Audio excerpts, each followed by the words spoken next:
Mister ladies viewers அனைவருக்கும் வணக்கம். நான் டாக்டர் நித்யா, சித்தா பிசிஷியன். நிறைய பேருக்கு இருக்கக்கூடிய ஒரு சந்தேகம், பிரச்சனை என்ன அப்படின்னு பார்த்தோம்னா, பிளட் ப்ரெஷர், சுகர், கொலஸ்ட்ரால். இதனால ஆண்களுக்கு வீரியம் குறையுமா? அதாவது முன்னாடி இருந்த நமக்கு ஸ்டாமினா இப்போது குறைய ஆரம்பிக்குமா? இந்த சந்தேகம் நிறைய பேருக்கு இருக்கு. ஏன்னா நம்ம கிட்ட சொல்லும் பொழுது என்ன சொல்லுவாங்கன்னா, மேம் இந்த சுகர் வந்ததுக்கு அப்புறம் தான் எனக்கு ஸ்டாமினா இல்லாத மாதிரி இருக்கு. கை கால்கள்ல சின்னதா ஒரு நடுக்கம் தெரியுது. கால் பாதங்கள்ல எரிச்சல் தெரியுது. இதெல்லாம் சொல்லுவாங்க. இந்த கண்டிஷன் ஒவ்வொருத்தருக்கும் நமக்கு சுகர் அதிகமாக அதிகமாக நிறைய பேருக்கு நரம்பு தொடர்பான பிரச்சனை வருது. என்னன்னா சுகர்னால தான் எனக்கு இந்த எரெக்ஷன் ப்ராப்ளம் இருக்கு, எரெக்டல் டிஸ்ஃபங்க்ஷன் இருக்குன்னு நம்ம நினைச்சீங்கன்னா, அதோட உண்மையான ஒரு அர்த்தம் என்ன அப்படின்னு பார்த்தோம்னா, சுகர் வந்திருக்குன்னா, சுகர் வந்ததுனால நமக்கு உடல்ல இருக்கக்கூடிய நரம்புகள் பாதிக்கப்படுது. அதனாலதான் என்ன ஆகும், கால் பாதத்துல எரிச்சல் இருக்கிறது, அதுக்கப்புறம் கால் பாதங்கள் மறுத்து போறது, டயபெட்டிக் நியூரோபதி அப்படின்னு சொல்றோம். நரம்புகள் பாதிப்பு. இதுலயே கைகள்ல மறுத்து போற மாதிரி இருக்கு. அப்ப டோட்டலா உடல்ல இருக்கக்கூடிய நரம்புகள், கண்களுக்கு போகக்கூடிய நரம்புகள் பாதிப்பு ஏற்படுறது ஒரு காரணம். அப்போ எரெக்ஷன் அப்படின்னு சொல்றது ஆண் உறுப்புக்கு போகக்கூடிய நரம்புகளிலும் பாதிப்பு ஏற்படுத்துது இந்த அதிகப்படியான சர்க்கரையோட அளவு. இதனாலதான் என்ன ஆகுதுன்னா, நமக்கு கொஞ்ச நாளுக்கு அப்புறம் சுகர் கொஞ்ச நாளுக்கு அப்புறம் ஆண்களுக்கு இந்த எரெக்ஷன் ப்ராப்ளம் ஏற்படுது. ஸோ இதை நம்ம எப்படி அணுகணும்னா, நிறைய பேர் பண்ற ஒரு தவறு என்னன்னா, எனக்கு இந்த எரெக்ஷன் ப்ராப்ளம் இருக்கு, அதனால நான் ட்ரீட்மெண்ட் எடுக்கணும்னு அதை நோக்கி ஓட ஆரம்பிச்சிருவீங்க. அப்படி செய்யாம சுகர் லெவலை ஆட்டோமேட்டிக்கா குறைக்க என்ன ஆகும்னா, இந்த எரெக்ஷன் ப்ராப்ளம் சால்வ் ஆக ஆரம்பிக்கும். இதுல கவனத்தில் கொள்ள வேண்டியது வயது. எந்த வயது வரைக்குமே நமக்கு திரும்ப சுகர் லெவல் குறைக்கும் போது நமக்கு ஆண்மை குறைபாடு நீங்கி பழைய மாதிரி நமக்கு ஒரு நிலைமை வரும் அப்படின்னு பாத்தீங்கன்னா, அதுவும் பார்க்கணும். ஒரு 45 வயது வரைக்கும் நமக்கு நார்மலாவே சுகர் லெவல் குறைய ஆண்மை குறைபாடு அப்படின்ற பிரச்சனையும் நீங்க ஆரம்பிக்கும்.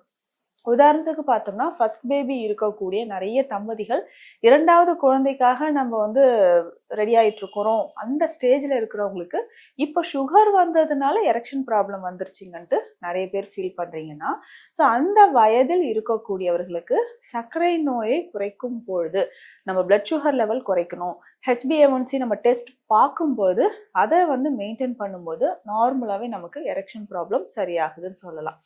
அதே மாதிரிதான் நமக்கு ஹைப்பர் டென்ஷன் அப்படின்ற ஒரு கண்டிஷன், பிபி இருக்கிறவங்களுக்குமா எரெக்ஷன் ப்ராப்ளம் வருது அப்படின்னு நம்ம கேட்டோம்னா, நிச்சயமாக ஏற்பட வாய்ப்புகள் இருக்கு. அப்போ பிளட் பிரஷர் நமக்கு அதிகமாக நமக்கு ஆண்களுக்கு இந்த மாதிரி ப்ராப்ளம்ஸ் வரும். அதே மாதிரிதான் கொலஸ்ட்ரால் லெவல். நம்ம பிளட் கொலஸ்ட்ரால் லெவல் அதிகமாகும் போது ரத்தத்துல கொலஸ்ட்ரால் லெவல் அதிகமாகுது. ஸோ 200க்கும் மேற்பட்டு இருக்கு. ட்ரைகிளிசரைட்ஸ் லெவல் அதிகமா இருக்கு.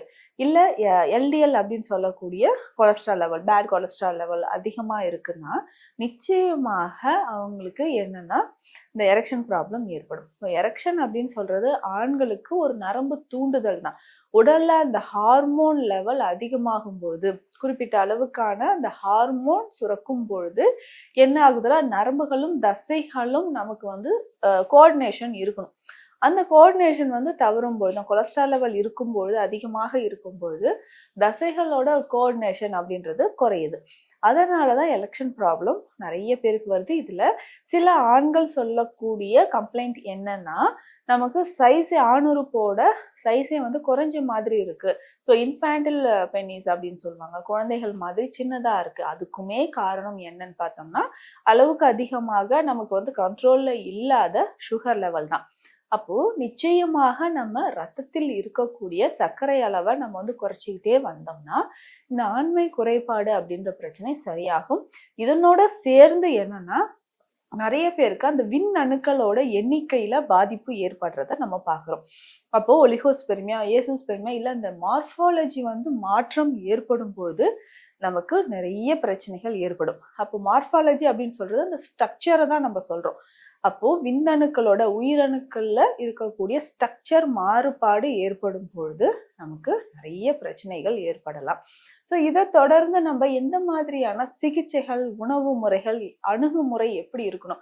ஏன்னா நம்ம சுகர் லெவல் அதிகமாக சரிங்களா? சுகர் லெவல் வந்து அதிகமாக அதிகமாக நமக்கு என்ன ஆகும்னா, பிளட்ல இருக்கக்கூடிய குளுக்கோஸ் லெவல் அதிகமாயிடுச்சுன்னா, நம்ம நரம்புகள், தசைகள் இது எல்லாமே பலவீனமா இருக்கும் அப்படின்றத நம்ம தெரிஞ்சுக்கலாம்.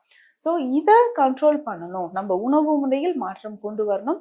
உடற்பயிற்சியோ இல்ல உடல் பருமன் அதிகமாக இருந்தீங்கன்னா, நிச்சயமாக உடல் பருமனை குறைத்தால் மட்டுமே நமக்கு இந்த ஆண்மை குறைபாடு அப்படின்ற பிரச்சனை இல்லாமல் வயதிற்கு ஏற்ற மாதிரியான மருந்துகளும் எடுக்கும்போது ஆண்மை குறைபாடு கொஞ்சம் கொஞ்சமாக நமக்கு சரி செய்யப்படுதுன்னு சொல்லலாம். இதுதான் கான்செப்ட். இதை நம்ம நல்லா புரிஞ்சுக்கிட்டோம்னா அதிகமான மன உளைச்சல் இல்லாம ரொம்ப ஈஸியா நம்ம வந்து மூலிகை மருந்துகள் மூலயமாகவே இந்த ஆண்மை குறைபாடு பிரச்சனையை சரி செய்யலாம்.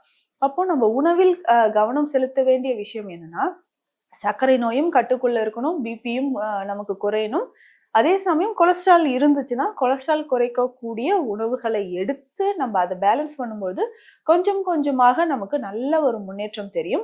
இதனோட என்னன்னா, சித்த மருந்துகள் சேர்த்து சாப்பிடும்போது ஒரு நல்ல முன்னேற்றம் நமக்கு தெரிய ஆரம்பிக்கும். சரி, அப்படி உணவு முறைகள்ல பார்த்தோம்னா ஃபைபர் கண்டென்ட் ரொம்ப ரொம்ப முக்கியம். 3 கண்டிஷனுக்குமே ஃபைபர் கண்டென்ட் நிறைய இருக்கக்கூடிய உணவுகளை எடுத்து நம்ம சாப்பிட்டுக்கிட்டே வரணும். இதுல முக்கியமாக கீரை வகைகள் நம்பர் 1 அப்படின்னு சொன்னோம்னா முருங்கைக்கீரை, கல்யாண முருங்கைக்கீரை, தவசிக்கீரை. இந்த 3 கீரைகளும் ரொம்ப ரொம்ப முக்கியம். கல்யாண முருங்கை இலை பொடியாக கூட கடைகள்ல இருக்கு. அதை வாங்கி நம்ம பயன்படுத்தலாம். ஆண்களுக்கு தினமும் ஒரு 5 கிராம் அளவுக்கு இந்த பொடியை எடுத்து சூப் மாதிரி நல்லா கொதிக்க வச்சு கூட குடிக்கலாம். முருங்கை பொடியோ இல்ல கல்யாண முருங்கை பொடியோ நம்ம சாப்பிட்டுட்டு வரலாம். இன்றைக்கு முருங்கை கீரை கிடைப்பதே அரிதாக போயிடுச்சு. அந்த அளவுக்கு அந்த கீரைகள் யாரும் நம்ம சாப்பிட்றதே இல்லை. ஸோ அந்த மாதிரி இருக்கும்போது இந்த கல்யாண முருங்கை பொடிய நம்ம தண்ணீர்ல போட்டு கொதிக்க வச்சு குடிச்சிட்டு வந்தாவே போதும். ஆண்களுக்கு ஒரு நல்ல பலன் தரும். ஏன்னா இதுல இருக்கக்கூடிய ஆன்டி ஆக்சிடென்ட்ஸ் நம்ம உடல்ல இருக்கக்கூடிய டாக்ஸின்ஸ் மட்டும் இல்லாம சர்க்கரையோட அளவை குறைப்பதற்கு கல்யாண முருங்கை ரொம்ப ரொம்ப சிறப்பு வாய்ந்தது. அதே மாதிரி ஆண்களுக்கு ஏற்படக்கூடிய இந்த பிரச்சனை இருக்கு இல்லைங்க, எரெக்ஷன் ப்ராப்ளம், இதை சரியாக்குறதுக்கும் நம்ம கல்யாண முருங்கையை பயன்படுத்தலாம். இதனோடு சேர்ந்து வேறு என்னென்ன மூலிகைகள் எடுத்துட்டு வரலாம் அப்படின்னு பார்த்தோம்னா சாதிக்காய், ஜாதிபத்திரி, இது ரெண்டுமே ரொம்ப ரொம்ப ரொம்ப முக்கியம். ஆண்மை குறைபாடை சரி செய்யறதுக்கும் சர்க்கரை நோயால் நமக்கு நரம்புகள் பாதிப்பு இருந்தாலும் அதை சரி செய்யறதுக்கும் நமக்கு ஜாதிக்காய் முக்கியமான ஒரு மூலிகைன்னு சொல்லலாம். ஜாதிக்காய் பொடியோட ஜாதிபத்திரி பொடி 2 பொடியும் நமக்கு தேவைப்படும். ரெண்டுமே சேர்ந்து ஒரு 1/4 டீஸ்பூன் அளவுக்கு, நிறைய எடுக்க வேண்டாம். ஜாதிக்காய், ஜாதிபத்திரி 2 பொடியும் ஒன்னா கலந்துக்கோங்க. இதுல ஒரு 1/4 டீஸ்பூன், கிட்டத்தட்ட ஒரு 3 சிட்டிகை அளவு எடுத்தாலே போதும். 3 சிட்டிகை அளவு எடுத்து நெய் விட்டு கலந்து டெய்லி நைட்ல மட்டும் இது சாப்பிட்டுட்டு வரணும். தொடர்ந்து இதை சாப்பிடும்போது உடல்ல பாதிக்கப்பட்ட நரம்புகள் இருக்குது அப்படின்னா நரம்புகள் வலிமை அடையிறதுக்கு இது உறுதுணையாக இருக்கும்னு சொல்லலாம். அதே மாதிரிதான் ஜாதிக்காய் லேகியம் அப்படின்ற ஒரு மருந்து இருக்கு. இதையும் நம்ம பயன்படுத்திட்டு வரலாம். இதை தொடர்ந்து வந்து பார்த்தோம்னா நமக்கு இந்த பூனைக்காளி அப்படின்னு சொல்லக்கூடிய மூலிகையை வைத்து செய்யக்கூடிய மருந்துகள், இது வந்து கல்ப சஞ்சீவி சூர்ணம் அப்படின்ற பெயர்லயும் கிடைக்கும். இல்ல பூனைக்காளி சூரணம் கேட்டாலே நமக்கு கிடைக்கும். நரம்பு தொடர்பான பிரச்சனைகள் இருந்து கை கால் நடுக்கம் இருக்கு, அதை சரி செய்யறதுக்கு பூனைக்காளி மிக சிறந்த மருந்து. வெறும் பூனைக்காளி பொடியை மட்டும் வாங்கிட்டு வந்து நம்ம குழந்தைகளுக்கோ இல்ல இந்த மாதிரி பிரச்சனை இருக்கக்கூடிய ஆண்களும் இதை பயன்படுத்தலாம். நெய் விட்டு நல்லா வறுத்துட்டு அதை வந்து ஒரு சின்ன சின்ன உருண்டைகள் மாதிரி எடுத்து வச்சுக்கலாம். 10 கிராம் அளவுள்ள உருண்டைகளாக எடுத்து வச்சுட்டு தினமும் ஒரு 2 உருண்டைகள் வந்து சாப்பிடலாம். இதனோட கொஞ்சம் நாட்டு சர்க்கரையோ தேனோ சேர்த்து உருண்டைகள் செஞ்சு வச்சுட்டு அதை வந்து சாப்பிட்டுட்டு வரலாம்.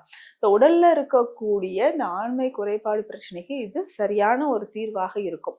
அப்படி இல்லைன்னா வெறும் பூனைக்காளி பொடி மட்டுமே பால்ல கலந்து 5 கிராம் சாப்பிட்டுட்டு வந்தாலும் சர்க்கரை அளவு குறையறதோட சேர்த்து நமக்கு என்னன்னா இந்த மாதிரி ஆண்மை தொடர்பான பிரச்சனை இருக்கிறவங்களுக்கும் ஒரு நிரந்தர தீர்வு நமக்கு கிடைக்கும். பட் ஒவ்வொருத்தருக்கும் அந்த சர்க்கரையோட அளவு எவ்வளவு இருக்கு, பிளட் சுகர் லெவல் எவ்வளவு இருக்கு, HbA1c லெவல் எவ்வளோ இருக்கு, அதை பார்த்துட்டு அதுக்கேற்ற மாதிரி நம்ம மருந்துகளை மாற்றி எடுக்கும்போது நிச்சயமான ஒரு பலன் கிடைக்கும். ஏன்னா ரொம்ப மன உளைச்சல்ல இருந்தீங்க அப்படின்னா நிறைய கப்புள்ஸ் இதனால மன உளைச்சலுக்கு ஆளாகிறாங்க. அதை சரி செய்யறதுக்கு நமக்கு நிறைய சித்த மருந்துகள் இருக்கு. நான் சொன்ன இந்த வழிமுறைகளும் ஃபாலோ பண்ணுங்க, நிச்சயமாக பலன் கிடைக்கும். மீண்டும் அடுத்த பதிவில் சந்திக்கலாம். நன்றி.